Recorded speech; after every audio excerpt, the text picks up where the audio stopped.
پانی کی، تو اس کا جو خطاب ہے ویسے تو تمام ہی مسلمانوں کو ہے، لیکن اصل مخاطب اس کے علماء ہیں، اسی لیے علماء کے ساتھ ربانی کا لفظ استعمال ہوتا ہے، اور اس پر علماء نے باقاعدہ کتابیں لکھ ڈالی ہیں کہ عالم ربانی کیسا ہوتا ہے اور عالم ربانی کی صفات کیا ہے۔ میں ان کو تھوڑا سا نقل کر دیتا ہوں، اللہ مجھے بھی اور آپ کو بھی یہ صفات عطا فرمائے۔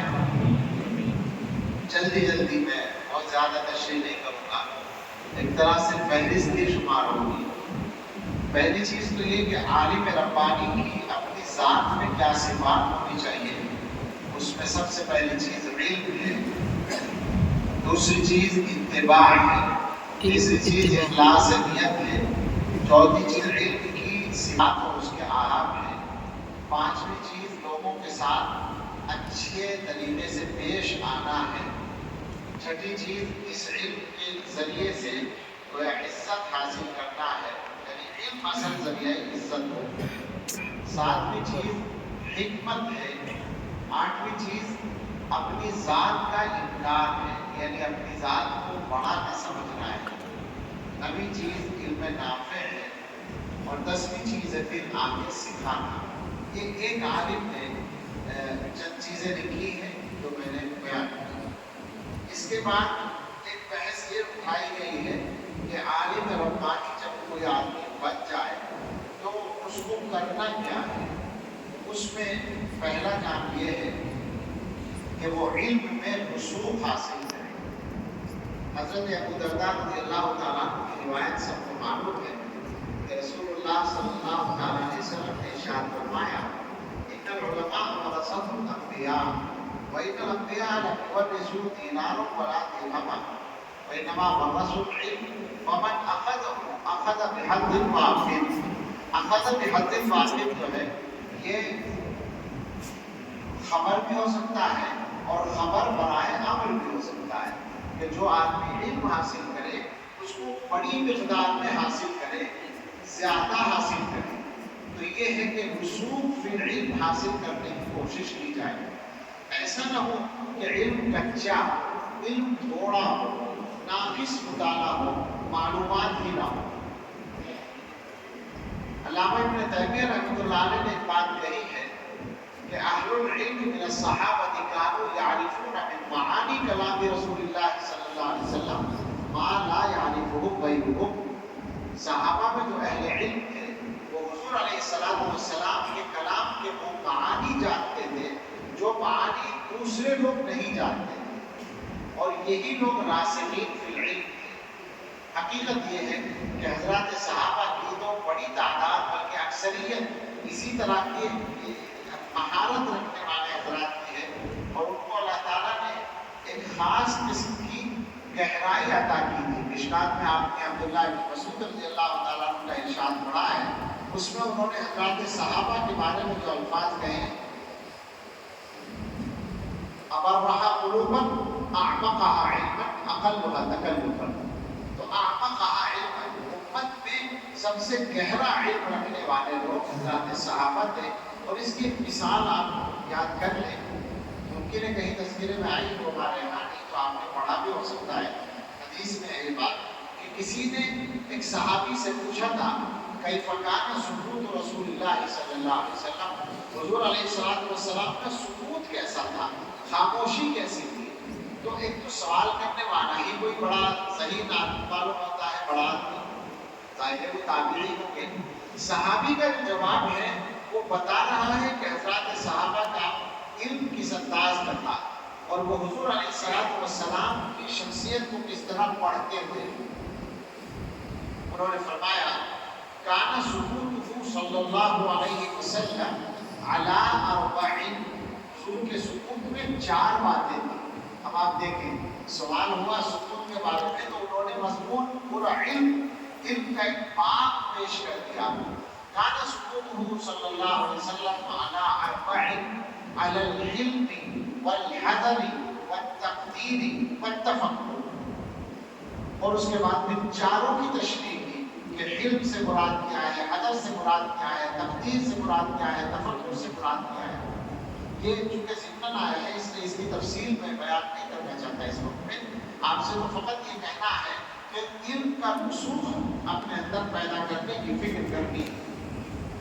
دوسری چیز ہے حضرت محمد الرسول اللہ صلی اللہ علیہ وسلم اور حضرات صحابہ کرام خلفائے راشدین اور اسلاف امت کے طریقے کی پابندی کرنا، سنت کا اتباع، صحابہ کا اتباع، سلف صالحین کا اتباع اور بدعات سے مکمل اجتناب۔ تیسری صفت جو لکھی ہے میرے سامنے ایک مضمون ہے، مختصر سا اس میں اشارے لکھے ہوئے ہیں، کبھی کبھی بیان کرتا ہوں۔ اللہ رب العزت کی خشیت، اللہ تعالیٰ کا خوف۔ وہ آیت سب کو یاد ہے، انما یخشی اللہ من عبادہ العلماء، اور علماء ہی نے اس کی تفسیر یہ کی ہے جن کو واقعتاً علماء کہنا چاہیے۔ انہوں نے تفسیر کی ہے کہ اس کا مطلب یہ ہے کہ علماء وہ ہیں جو اللہ سے ڈرتے ہیں، علماء ہی ڈرتے ہیں اللہ سے۔ اس کا مفہوم یہ ہے کہ علماء انہی لوگوں کو کہا جائے گا جو اللہ تعالیٰ سے ڈرنے والے ہیں، اللہ کی خشیت۔ چوتھی صفت صبر اور یقین، ان دونوں صفات کا تذکرہ قرآن کریم کی ایک آیت میں آیا ہے۔ اللہ تعالیٰ نے بنی اسرائیل کے علماء کا ذکر کیا، وَلَقَدْ آتَيْنَا مُوسَى الْكِتَابَ فَلَا تَكُنْ فِي مِرْيَةٍ مِّن لِقَائِهِ وَجَعَلْنَاهُ هُدًى لِبَنِي إِسْرَائِيلَ وَجَعَلْنَا مِنْهُمْ أَئِمَّةً يَهْدُونَ بِأَمْرِنَا، ہم نے بنی اسرائیل میں سے کچھ لوگوں کو ائمہ بنایا کہ وہ ہمارے حکم سے رہنمائی کرتے تھے۔ لَمَّا صَبَرُوا وَكَانُوا بِآيَاتِنَا يُوقِنُونَ، جب انہوں نے صبر کیا اور وہ ہماری آیتوں پر یقین کرتے تھے۔ تو اس کا مطلب یہ ہے کہ یہ جو مقام ہے امامت کا، امامت شامل ہے اس میں، ایسا نہیں کہ مسجد کی امامت حقیر ہو، لیکن مراد ہے قیادت۔ قیادت کا ایک حصہ امامت بھی ہے۔ ویسے تو لوگوں نے اقبال مرحوم کے شعر سے امامت کی تحقیر پر خوب باتیں کی ہیں کہ قوم کیا ہے، قوموں کی امامت کیا ہے، اس کو کیا جانے، بیچارے دولت کے امام۔ ٹھیک ہے، اقبال صاحب نے کہہ دیا، لیکن اقبال صاحب کی ہر بات تو قرآن نہیں ہے، بلکہ کوئی بھی بات قرآن نہیں ہے، وہ تو انہیں کا کلام ہے، وحی الہی تھوڑی ہے، اور ساری باتیں صحیح ہیں، کہیں غلطی بھی ہو سکتی ہے۔ ان کا جو طنز ہے اصل میں وہ انہی لوگوں پر ہے جو گویا علم میں صحیح نہیں رکھتے اور سنت پر قائم نہیں ہوتے، بدعات میں مبتلا ہوتے ہیں اور 2 رکعت پڑھا کر یہ سمجھتے ہیں کہ وہ کوئی بہت بڑی شخصیت ہے، بڑی قیادت کر رہے ہیں۔ ایسے لوگوں پر ان کا طنز ہے، لیکن اس سے تحقیر امامت لازم آتی ہے، وہ غلط ہے اور یہ استدلال نہیں ہونا چاہیے۔ تو میں کہہ رہا تھا کہ یہ جو قیادت کا منصب اللہ تعالیٰ عطا کرتے ہیں، اس کے لیے لما صبروا، اور لما صبروا جو ہے ماضی کا صیغہ ہے، اس کا مطلب ہے کہ پہلے صبر ہوگا پھر قیادت ملے گی، قیادت بعد میں ملے گی، صبر پہلے کرنا پڑے گا۔ ہم لوگ یہ سوچتے ہیں کہ کچھ بھی نہ کرنا پڑے اور لیڈر بن جائے، کچھ بھی نہ کرنا پڑے اور قائد بن جائے، نہیں، صبر پہلے۔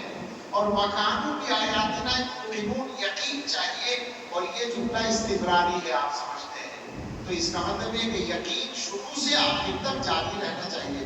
مجھے ایسا خیال آتا ہے کہ لما صبروں کو تو ماضی کے ساتھ بیان کر دیا، یعنی پہلے صبر کرو گے پھر قیادت مل جائے گی، اس کے بعد حالات اچھے ہوں گے۔ صبر کی ضرورت ہر وقت نہیں پڑے گی، خاص طور سے دنیا کے معاملات میں انشاءاللہ مشاہد کی ہوگی، لیکن یقین کا استمرار رہنا ضروری ہے۔ وَكَانُوا بِآيَاتِنَا يُوقِنُونَ، یہ تیسری صفت ہے۔ چوتھی صفت ہے اور پانچویں چیز ہے علم کے تقاضے پر عمل کرنا، علم جو کہہ رہا ہے اس پر عمل کرنا۔ یہ ایک مزاج ہونا چاہیے آدمی کا کہ کوئی بھی معاملہ پیش آئے دین کا یا دنیا کا، تو ہم یہ دیکھتے ہیں عام طور پر جو علماء کہلانے والے لوگ ہیں وہ بھی اپنی ذاتی خواہشات سے جہاں معاملہ ٹکراتا ہے تو وہاں عام آدمیوں کی سطح پر آ جاتے ہیں، اس کی گنجائش نہیں ہے۔ علم کے تقاضے پر عمل۔ نمبر 6، اپنا ذاتی مطالعہ اور گہرائی کے ساتھ پڑھنا علم کو بڑھانے کے لیے یہ مسلسل جاری رہنا چاہیے. اس پر میں بہت بولتا ہوں، آپ لوگوں نے سنا بھی ہوگا، لیکن اس وقت اس کی تفصیل میں جانے کا موقع نہیں ہے. نمبر 7، لوگوں کی تربیت علم کی روشنی میں کرنا، لوگوں تک علم کو پہنچانا اور ان کی تربیت کرنا، جہاں جس کو جیسا موقع ملے. یہ ایک بہت اہم ذمہ داری ہے. ہم لوگوں کا عام طور پر جو مزاج بنا ہوا ہے وہ یہ ہے کہ کوئی ہمارے پاس آتا ہے تو ہم اس کو سکھاتے ہیں. یہ مدرسے سے بنتا ہے مزاج، مدرسے میں طلبہ خود آتے ہیں تو ہم ان کو پڑھا دیتے ہیں. اب ہم سے پڑھنے والوں کا بھی ایک مزاج بنتا ہے، ان کے پاس جو آتا ہے وہ پڑھا دیتے ہیں. یہ جو ہمارے تبلیغی جماعت والے بھائی کہتے ہیں کہ بے طلب لوگوں کے پاس جاؤ، تو یہ ایک بہت اہم نقطہ ہے، ایک اہم بنیاد ہے. اور اس نقطے پر عمل ساری جماعتیں کرتی ہیں، باطل جماعتیں بھی کرتی ہیں. باطل جماعتوں کے پاس طلب لے کر کون جا رہا ہے؟ ان کے پاس رکھا کیا ہے؟ وہ تو اپنا کوٹا سکہ چلانے کے لیے اور زیادہ محنت کرتے ہیں. تو یہ مزاج ہم لوگوں کا بھی ہونا چاہیے کہ ہم ابتدائی طور پر لوگوں کی تربیت کا کام کریں. نمبر 8، حکمت ہمارے مزاج میں ہونی چاہیے. قرآن کریم میں حکمت جو ہے وہ دین کے بہترین اصولوں میں شمار ہوئی ہے، اور دین کی تبلیغ کے اور دین کی دعوت کے اور دین کو پھیلانے کے جو اصول بیان کیے گئے ان میں حکمت ہے. اس کو اچھی طرح سمجھیں اور سیکھنے کی کوشش کریں. نمبر 9، حلم ہونا چاہیے مزاج میں، اردوباری ہونی چاہیے، ہلکا پن نہ ہو، اور ہر معاملے میں عام لوگوں کی سطح پر آنے کا مزاج نہ ہو، برداشت کا بھی مزاج ہو. اور نمبر 10 ہمارے اس مضمون میں لکھا ہے الفقہ، کہ آدمی کے مزاج میں فقہ ہونا چاہیے. تو گویا وہ تفقہ کا مزاج رکھتا ہو، دین کی گویا فہم صحیح اور فہم عمیق اس کے پاس ہو. ایک مضمون اور ہے میرے سامنے، اس میں کچھ ذمہ داریاں بیان کی گئی ہیں. نمبر 1، لوگوں کے سامنے حق بیان کرنا اور اس کو لوگوں تک پہنچانا. نمبر 2، علم کو تحریف سے اور بگاڑ سے محفوظ رکھنا. یہ بڑی نازک ذمہ داری ہے. میں دوبارہ آؤں گا بعض چیزوں پر، اس لیے میں ابھی جلدی سے گزر رہا ہوں. نمبر 3، لوگوں کی ضرورت کے مطابق ان کو سکھانا. نمبر 4، اللہ کی طرف لوگوں کو دعوت دینا، اور دعوت دینے کا مطلب ایک ہی پہلو نہیں ہے، ایک ہی طریقہ نہیں ہے. خاص طور سے جو دعوت کا نمبر 1 کا طریقہ ہے وہ امر بالمعروف اور نہی عن المنکر ہے، اس کو زندہ کرنا. نمبر 5، لوگوں کو شریعت کے احکام بتانا، جہاں ضرورت ہو ان کو فتویٰ دینا. نمبر 6، لوگوں کے مزاج اور طبیعتوں کے اعتبار سے ان کے ساتھ خیر خواہی کرنا، ہمیشہ خیر خواہی کرنا ان کے مزاج کی رعایت کرتے ہوئے. نمبر 7، جب فتنوں کا دور آئے تو فتنوں کے زمانے میں لوگوں کو حق پر قائم رکھنے کی کوشش کرنا اور ان کے سامنے حق کی وضاحت کرنا. نمبر 8، گمراہ لوگوں سے مقابلہ کرنا. نمبر 9، اہل فہم اور اہل عقل سے مشورہ کرنا. اور نمبر 10، لوگوں کی قیادت حضرات انبیاء علیہ السلام کے منہاج کی روشنی میں کرنا. یہ میرے خیال سے 10-30 چیزیں ہو گئی شاید. تو ان کو اگر اللہ کے لیے آپ محفوظ رکھیں. اب میں کچھ اردو میں بات کر لوں تھوڑی سی، یعنی اپنے ترتیب کے مطابق 2-3 باتیں آپ سے عرض کرنا چاہتا ہوں. کیونکہ ہماری جو یہ دور حدیث کی ملاقات ہے تو یہ اس وقت ہے، ویسے تو ابھی انشاءاللہ پورا سال پڑھیں گے، اور اس کے بعد ایک بڑی تعداد وہ ہوگی جو چلی جائے گی دارالعلوم سے. زندگی کے چیلنج بہت سارے آپ کے سامنے ہیں، اور آپ میں بہت سارے لوگ وہ ہیں جو سنجیدہ ہیں اور سنجیدگی کے ساتھ زندگی گزارنا چاہتے ہیں اور زندگی کی ذمہ داریوں کو سمجھنا چاہتے ہیں. کچھ لوگ ابھی آپ میں ایسے بھی ہیں جن میں سنجیدگی ابھی تک نہیں آئی ہے.